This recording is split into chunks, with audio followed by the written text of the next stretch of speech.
Senador Aloysio Nunes Ferreira.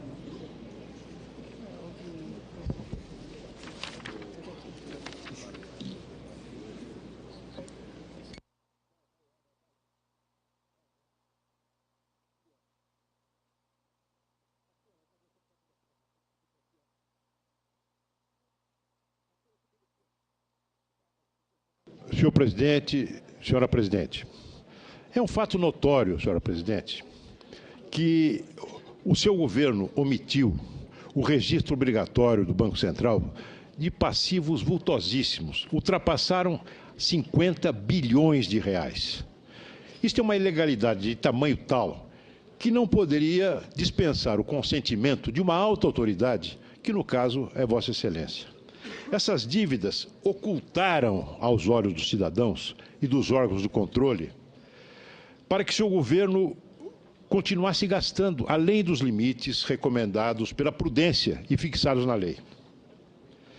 A senhora descumpriu, assim, um dever fundamental, que é o dever da transparência, que é o fundamento da confiança que deve reger as relações tanto nos contratos privados quanto no contrato político no exercício do seu mandato. Mais ainda, tem a sua assinatura os decretos que, quando foram emitidos, estavam em desconformidade com os limites da lei fixada pelo Congresso na época. E, com isso, a senhora usurpou competências do Congresso. Quero dizer também à senhora que, na minha opinião, a senhora, de caso pensado, cometeu os crimes de responsabilidade definidos na Lei 10.079. E a senhora se apresenta agora como vítima de um golpe. A nossa geração viveu, na mocidade, o golpe de 64. E nós sabemos muito bem o que é isso. E nós trabalhamos para reconstituir as instituições democráticas do país, que hoje se apresentam pujantes e das quais todos nós nos orgulhamos. E se, nas chamadas pedaladas, a senhora falseou contas públicas, omitindo do registro do Banco Central o volume de atrasos que se verificavam, a senhora agora falseia a história sobre a natureza do processo que estamos vivendo. Esse processo, senhora presidente, se destina justamente a fazer cumprir a Constituição, a assegurar a soberania da lei e não o contrário. E a atuação do Supremo Tribunal Federal, em todas as suas etapas, desde a Câmara dos Deputados, reforçou a obediência às normas do devido processo legal. E o país hoje, senhora presidente, vive um clima de paz e de normalidade. Ninguém prega violência como método para a resolução da crise política. Todos que quiseram se manifestar pacificamente o fizeram. A própria imprensa, que muitos qualificam aqui de golpista, registra os fatos e repercute todas as opiniões, sem reservas. E o vice-presidente, que foi eleito diretamente na sua chapa, exerce o papel que lhe é atribuído pela Constituição que a senhora jurou obedecer. A agenda do impeachment já vai ficando para trás. E os partidos políticos, todos eles, já se preparam para as eleições municipais e para as eleições que virão em 2018, que haverão de transcorrer em normalidade e com o país já saindo da crise. Portanto, eu indago, como golpe? Golpe com a supervisão do Supremo Tribunal Federal? Golpe quando a senhora vem exercendo todo o seu direito de defesa, em todas as instâncias, não apenas aqui no Congresso, através do seu ilustre advogado, mas também perante a opinião pública, mobilizando apoios. A senhora sabe que o Supremo Tribunal Federal é o órgão que compete, em última instância, à guarda da Constituição. E a senhora sabe também que cabe ao Ministério Público a incumbência da defesa da ordem jurídica como um todo, e não apenas das formas jurídicas. A senhora está perante o seu juiz natural, é o Senado reunido como órgão judiciário. E eu pergunto à senhora, por quê, sabendo disso tudo, a senhora não atalhou esse processo, recorrendo ao Supremo Tribunal ou ao Ministério Público Federal? João Goulart não tinha quem recorrer, a senhora tem, instituições democráticas. E, no entanto, a senhora preferiu recorrer a uma organização internacional. Este processo vai, sim, senhora presidente, gerar precedente sério daqui para frente. Se a senhora perder o seu mandato, nenhum governante haverá de abusar das suas competências e afrontar as regras essenciais que garantem a saúde financeira do Estado. A minha pergunta é aquele: por que não recorreu até agora a quem pudesse socorrê-la nesse processo? Vossa Excelência, termina a frase. Que a senhora insiste em qualificar como golpe. Aloysio Nunes, eu quero dizer para o senhor uma frase muito simples. Eu estou recorrendo àquilo que a Constituição prevê. Porque essa história de querer que eu transfira para outrem a responsabilidade que é do Senado, porque não recorri, porque a responsabilidade constitucional, senador, está aqui. São os senhores senadores que têm, pela Constituição, o poder de me julgar. O que eu estou dizendo, senador, é que se me julgarem sem crime de responsabilidade, senador, é golpe. Eu não estou dizendo, é golpe, é golpe. Agora, a hora que julgarem e condenarem uma pessoa, uma presidente inocente, sem crime de responsabilidade, é um rotundo golpe. É um golpe integral. Eu não recorro ao Supremo Tribunal Federal agora, porque não esgotei essa instância. Não acabei de tratar o problema aqui. O que é que eu recorreria para o Supremo? Ora, os senhores senadores e as senhoras senadores não votaram.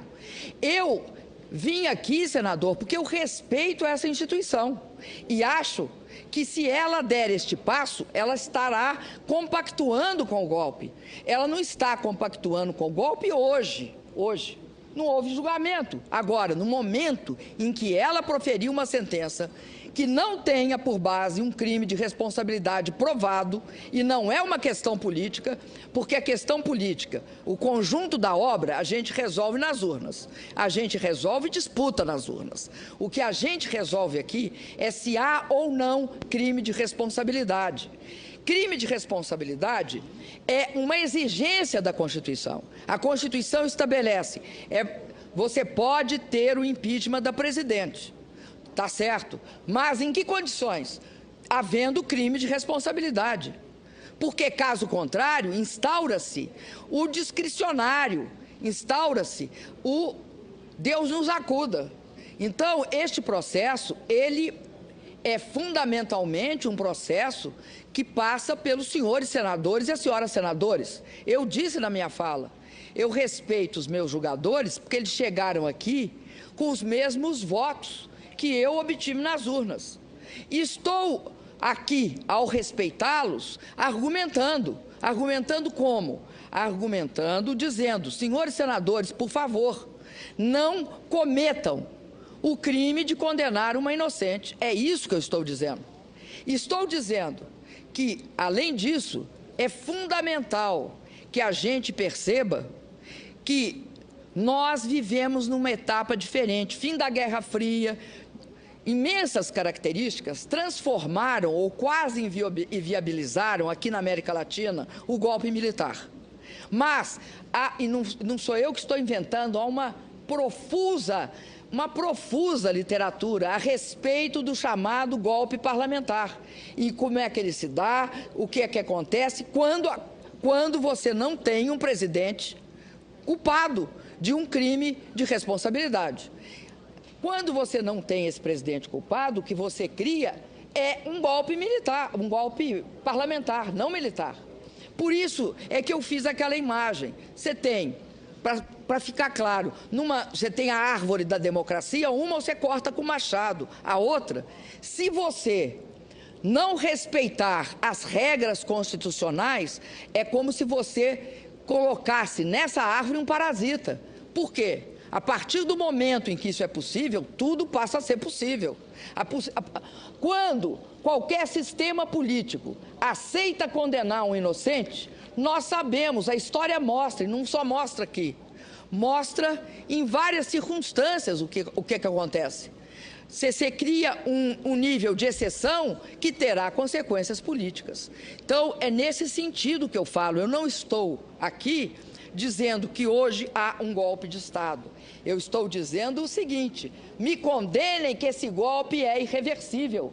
Me condenem, ele é irreversível. E aí, uma das mais importantes instituições desse país, que é o Senado da República, terá cometido um crime contra uma pessoa inocente. E é isso que nós não podemos admitir. É isso que está em questão. É isso que eu acredito ser a peça central desse processo. E aí, me desculpa, tem elementos um tanto ou quanto desproporcionais em querer condenar uma presidenta por 3 decretos de crédito suplementar, previstos sim na legislação, previsto na Constituição, previsto na LOA, regulados pela Lei de Responsabilidade Fiscal.